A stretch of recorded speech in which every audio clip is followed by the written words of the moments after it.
오늘 본문 말씀은요, 안식일에 예수님 회당으로 가시면서 있었던 일들 때문에 회당 안에서 일어났던 일입니다. 예수님이 회당으로 가신 이유는 아주 단순해요. 뭐 하러 가셨을까요? 예배하기 위해서. 함께 모여서 하나님의 말씀을 나누기 위해서 회당으로 가셨어요. 그런데 이 회당으로 가는 게 쉬운 일이 아닙니다. 왜냐하면 이스라엘 민족에게는 율법이라는 게 있었기 때문이에요. 이 율법은요, 이 일반적인 사람들에게 안식일에는 하지 말아야 할 것들을 너무나 많이 규정하고 있어요. 그 중에 한 가지가 뭐냐면요, 밥을 먹을 때 뭐 하지 말라? 불을 피우지 말라. 그래서 미리 구워놓은 떡을 먹을 수밖에 없는, 식은 떡을 먹을 수밖에 없는 게 안식일이었습니다. 그런데 여기서 그치지 않아요. 걸음을 걷는 건 괜찮습니다. 그러나 2,000보 이상, 우리식으로 말하면요, 한 1km 정도까지는 걸어갈 수 있어요. 근데 여기서 또 하나의 문제가 있어요. 가다가 오다가 합쳐야 돼요. 그러니까 1,000보쯤 가면 뭐가 되는 거예요? 율법을 어긴 게 되는 거예요. 그러니 멀리 돌아갈 수 있는 길이라 할지라도 밀밭 사이를 헤치고 지나갈 수밖에 없는 이유가 뭐라고요? 율법을 어기지 않아야 되기 때문에 이 안식일에는 밀밭 사이로 걸어가는 게 어찌 보면 당연한 모습일 수도 있어요.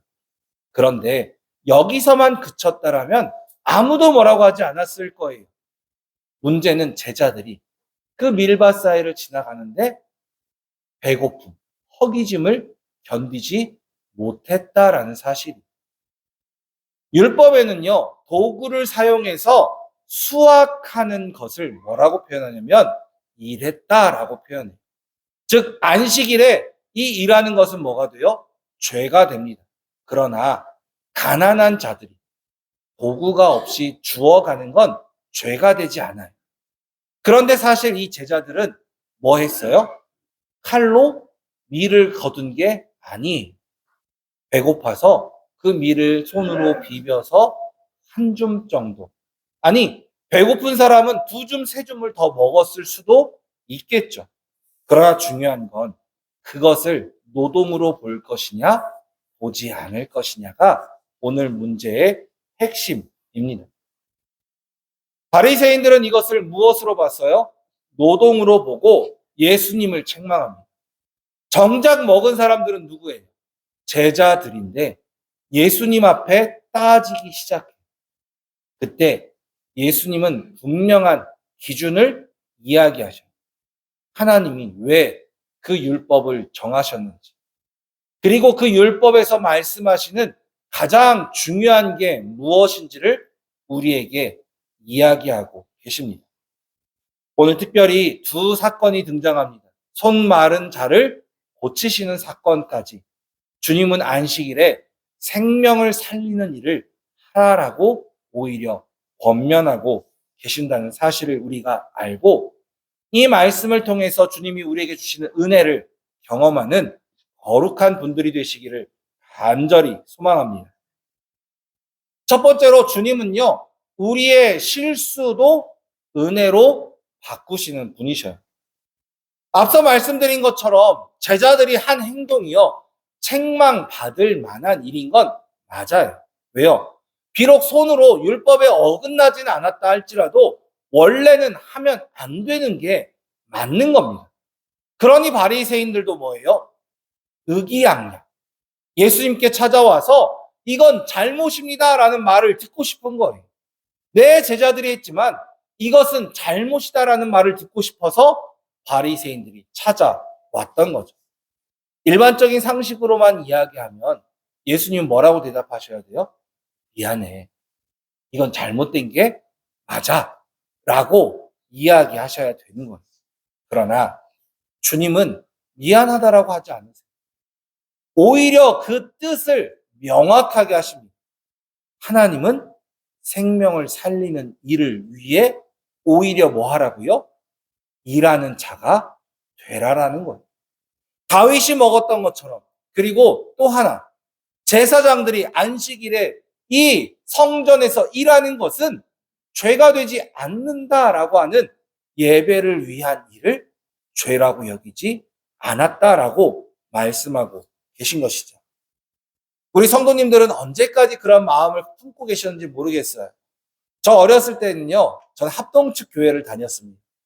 이 합동측 교회가 저는 뭐 나쁘다는 표현이 아니에요. 거기서 배운 것 중에 하나가 뭐였냐면 주일에 돈 쓰지 마라 였어요. 그러니까 여기서 하나의 딜레마가 옵니다. 돈을 쓰면 안 돼요. 그런데 저 어렸을 때만 해도 다 차 승용차 있던 때가 아니잖아요. 보통 그때는 뭐 타고 교회를 가요? 버스를 타고 교회를 갑니다. 그러면 돈을 내는 게 맞아요? 아니에요? 분명히 목사님은 뭐라고 가르치셨어요?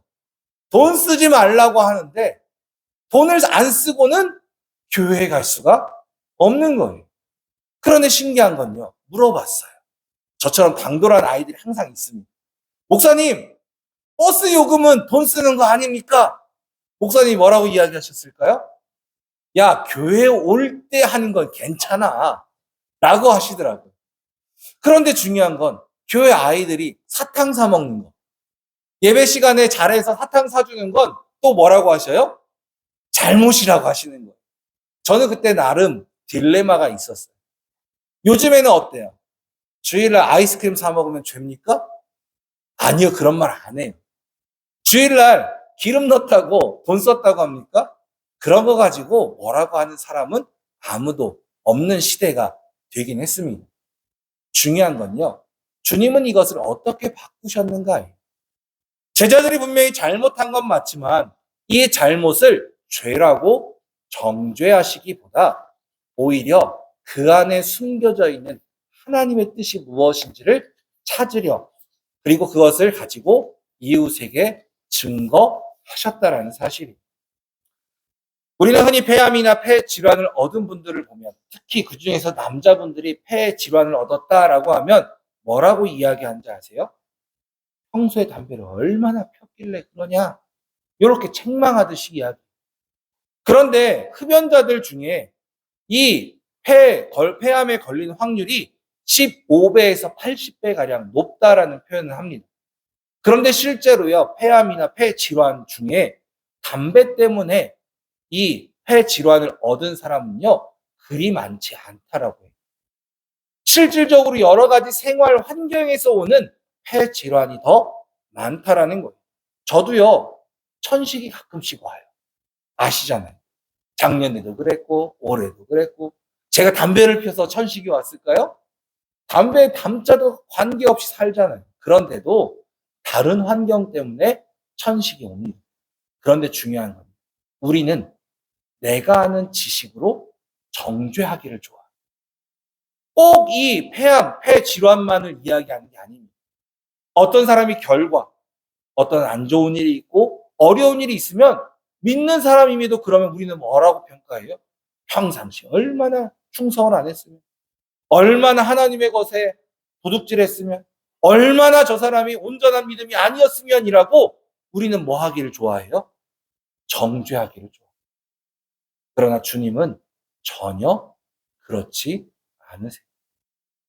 서로 우리가 하나님의 것을 내 것이라고 주장하였다 할지라도, 서로 내가 옳지 못한 일을 행했다 할지라도 주님은 여전히 우리를 사랑하고 계셔요. 그리고 지금도 우리가 죄인임에도 성전으로 불러주셔서 주님 앞에 예배하는 자로 우리를 초청하고 계신다라는 사실을 우리는 믿는 자가 되어야 합니다. 요한복음에서 제자들이 예수님께 한 사람에 대해서 묻습니다. 예수님, 저 사람이 나면서부터 맹인인데 그 자신의 죄 때문입니까? 아니면 그 부모의 죄 때문입니까? 라고 물어요. 그때 예수님 뭐라고 말씀하셔요? 본인의 죄도 아니고 부모의 죄도 아니고. 이때 당시의 상식은 부모의 죄 때문인 거예요. 그러나 주님은 말씀을 그렇게 안 하셔요. 오히려 뭐라고 말씀하셔요? 예수께서 대답하시되 이 사람이나 그 부모의 죄로 인한 것이 아니라 그에게서 하나님이 하시는 일을 나타내고자 하십니다. 이게 주님이 우리에게 주시는 말씀입니다. 우리는 마땅한 실수의 결과들을 가지고 책망하고 비난하고 그 사람에 대해서 평가합니다. 그러나 주님은 우리 자신만 바라보세요. 우리의 본질만을 바라보세요. 그렇기 때문에 우리의 생명을 사랑하시기 때문에 우리의 실수조차도 은혜의 시간으로 바꾸어 주시는 분이심을 믿고 그 주님 앞에 무엇까지 가지고 나오는 자, 나의 실수까지도 가지고 나오는 주님의 거룩한 분들이 되시기를 소망합니다. 물론 일부러 실수하라는 것 아니에요. 실수가 반복되는 건 뭐예요? 그건 실수 아닙니다. 내 고집이고 내 욕심인 거예요. 주님 앞에서 우리가 실수할 때라도 주님은 용서하심을 믿고 담대하게 주님 앞에 나아가는 은혜의 사람들이 되시기를 간절히 소망합니다. 두 번째로 오늘 본문은요, 우리에게 주님이 우리의 생명을 사랑하신다라는 사실을 가르쳐주고 계십니다. 예수님이 제자들의 실수를 덮어주신 이유는 다른 데 있지 않아요. 그들의 생명을 사랑하시기 때문입니다. 바리새인들은 그 작은 실수를 가지고 무엇 하기를 원했을까요? 예수님이 그들을 버리기를 원하셨을 거예요.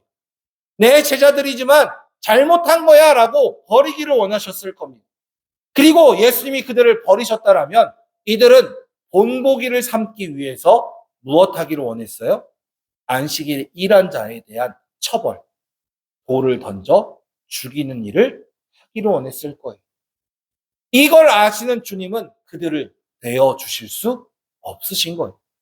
그러니 안식일마다 바리새인들은 또 시비를 겁니다.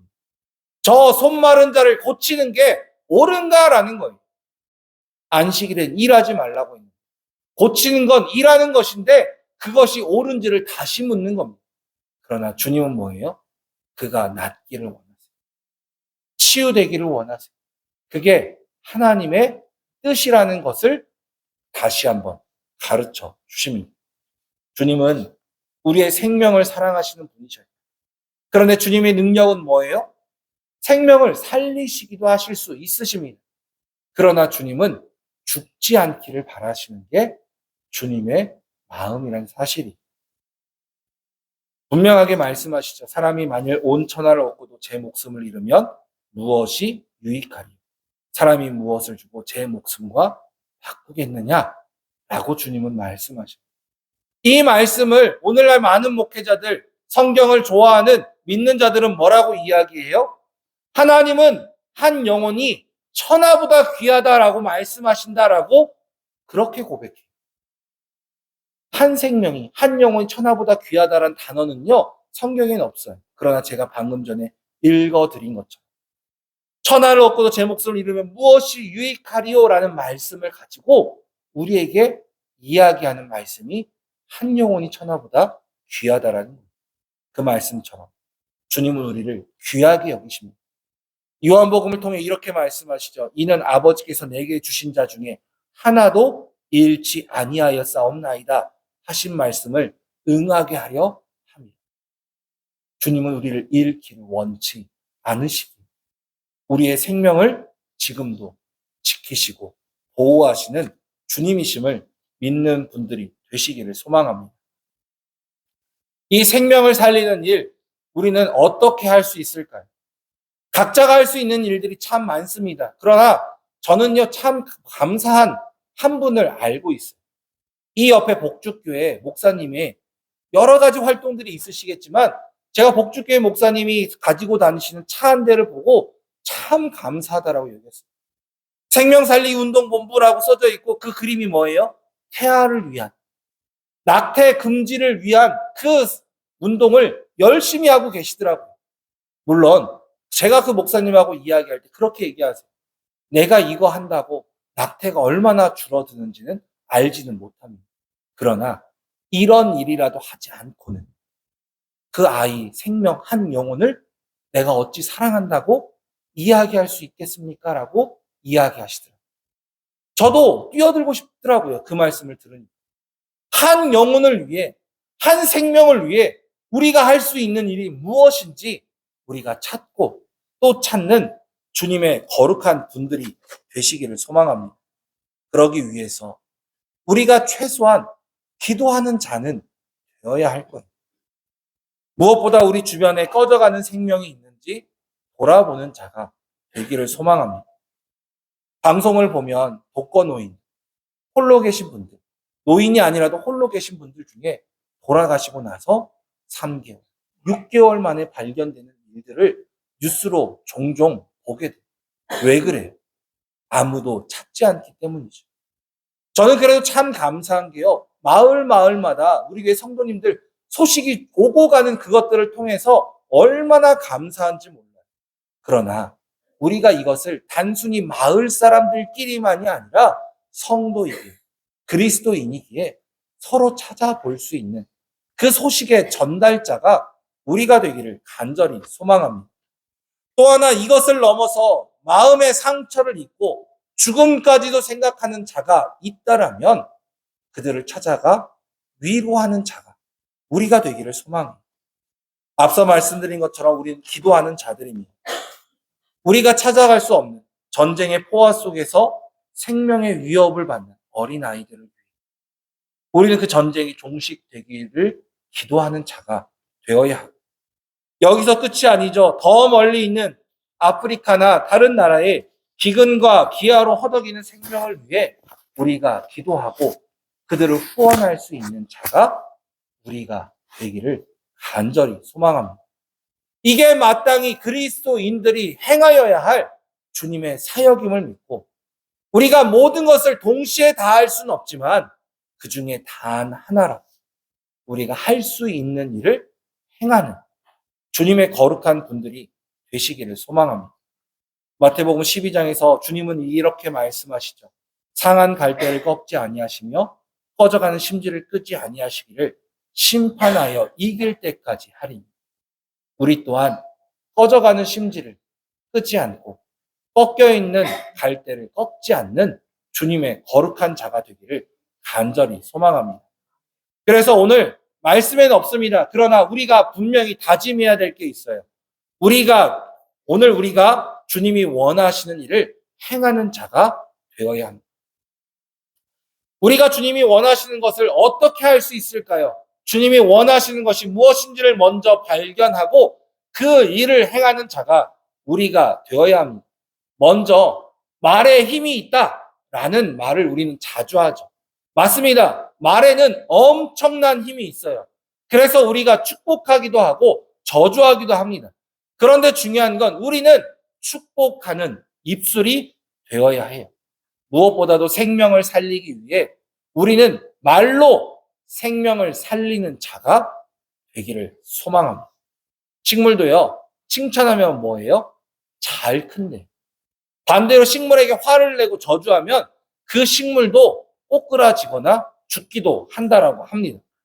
그만큼 말의 힘이 대단해요.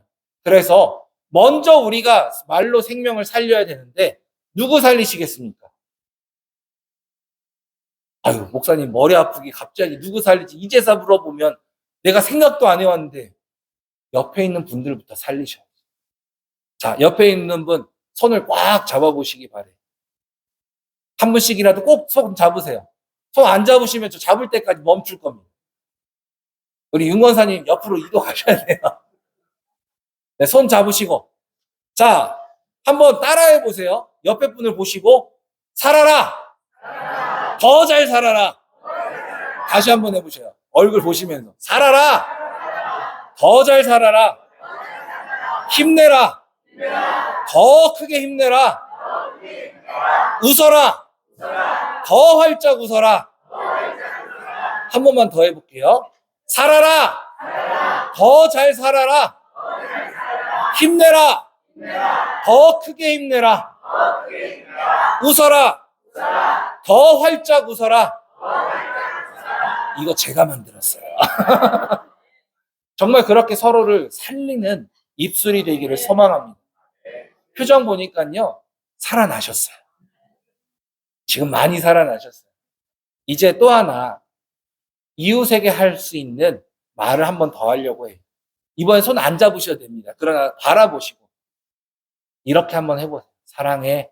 사랑해. 내가 더 사랑해. 내가 더 사랑해. 아유, 이거 버르장머리 없이 형님 오빠한테 내가라니. 사랑해. 사랑해. 제가 더 사랑해요. 네. 두 번째 말입니다. 행복해. 행복해. 덕분에 정말 많이 행복해. 덕분에 정말 표정이 바뀌시는 분이 계셔요. 다시 한번. 행복해. 행복해. 덕분에 정말 많이 행복해. 덕분에 정말 많이 행복해. 마지막입니다. 즐거워. 즐거워. 함께라서 더 즐거워. 어색하죠? 이것도 제가 만든 거라 그래요. 자, 사랑한다. 행복해. 행복해. 즐겁다. 즐겁다. 이렇게 이웃에게도 증거할 수 있는 우리가 좀 되시기를 간절히 소망해요. 대천교회 성도를 만나면 뭐 하는 사람? 살리는 사람. 살아라. 더 잘 살아. 힘내라. 더 크게 힘내라. 웃어라. 더 활짝 웃어라. 그렇게 우리가 할 수 있는 주님의 거룩한 분들이 되시기를 소망합니다. 오늘 우리가 누구를 만날 줄은 모릅니다. 이미 교회에서 했기 때문에 교회에서도 한 번 더 하시면 좋겠지만 우리가 집으로 돌아가서 누구를 만날지 모르지만 그 만나는 사람이 이 살리는 말에 축복을 하는 주님의 거룩한 분들이 되시기를 소망합니다. 생명을 사랑하시는 주님을 우리의 영혼까지 사랑하십니다. 그러니 믿지 않는 자일수 우리가 더 축복하고 더 주님의 축복을 받기를 축복하는 우리가 되기를 간절히 소망합니다. 한번 제가 이거는 외우기 힘드실까봐 조금 말씀을 드릴게요. 이렇게 이웃 사람들에게 한번 고백해 보셨으면 좋겠습니다. 하나님은 당신을 사랑하십니다. 당신을 향한 놀라운 구원의 사랑의 약속이 있습니다. 안 따라하셔도 돼요. 안 따라하셔도 돼요. 기억 그냥 듣기만 하세요. 두 번째, 주님이 당신을 사랑하십니다. 그래서 당신을 향한 십자가의 사랑이 있었습니다. 마지막은 성령님이 당신을 사랑하십니다. 성령님은 당신의 갈 길을 인도해 주십니다. 복잡하지만요, 정말 이것을 가지고 나아갔으면 좋겠어요. 이것을 제가 외우실 수 있도록 딱 3문장으로 요약할게요. 하나님은, 따라하세요. 하나님은 당신을 사랑하십니다. 이게 복음이에요. 이웃에게. 하나님은 당신이 어떠하든지 상관없어요. 당신을 사랑해요. 이 사랑을 가지고 생명을 살리며 나아가는 주님의 거룩한 우리 대천교회 성도님들 되시기를 간절히 소망합니다. 기도하겠습니다. 이 시간 기도할 때 하나님, 우리가 주님의 사랑을 가지고 나아가게 하시고 우리도 주님의 사랑을 가지고 살리는 주님의 사람들 될 수 있도록 인도하여 주시옵소서. 오늘 내가 무엇을 해야 할지 이 살리는 일을 행할 수 있는 주님의 거룩한 자 될 수 있게 해달라고 이 시간 말씀을 생각하며 기도하며 나아가겠습니다. 사랑해 주님 감사합니다. 우리가 주님의 모습처럼 주님 살리는 자가 되기를 소망합니다. 오늘 내가 해야 할 일이 무엇인지 안식일이라고 주일이라고 아무것도 하지 않는 자가 아니라 오히려 주님의 날이기에 더욱더 살리는 일에 더욱더 생명을 위해 기도하며 후원하며 나아가는 저희들이 될 수 있도록 인도하여 주시고 무엇보다 입술의 축복으로 사람들을 축복하며 나아가는 주님의 거룩한 자 될 수 있도록 인도하여 주시옵소서. 사랑과 은혜가 많으신 주님 감사합니다. 생명을 사랑하시는 주님의 그 사랑을 우리가 먼저 받습니다. 주님, 우리가 또한 이 사랑을 가지고 이웃을 향해 나아가게 하여 주시옵소서.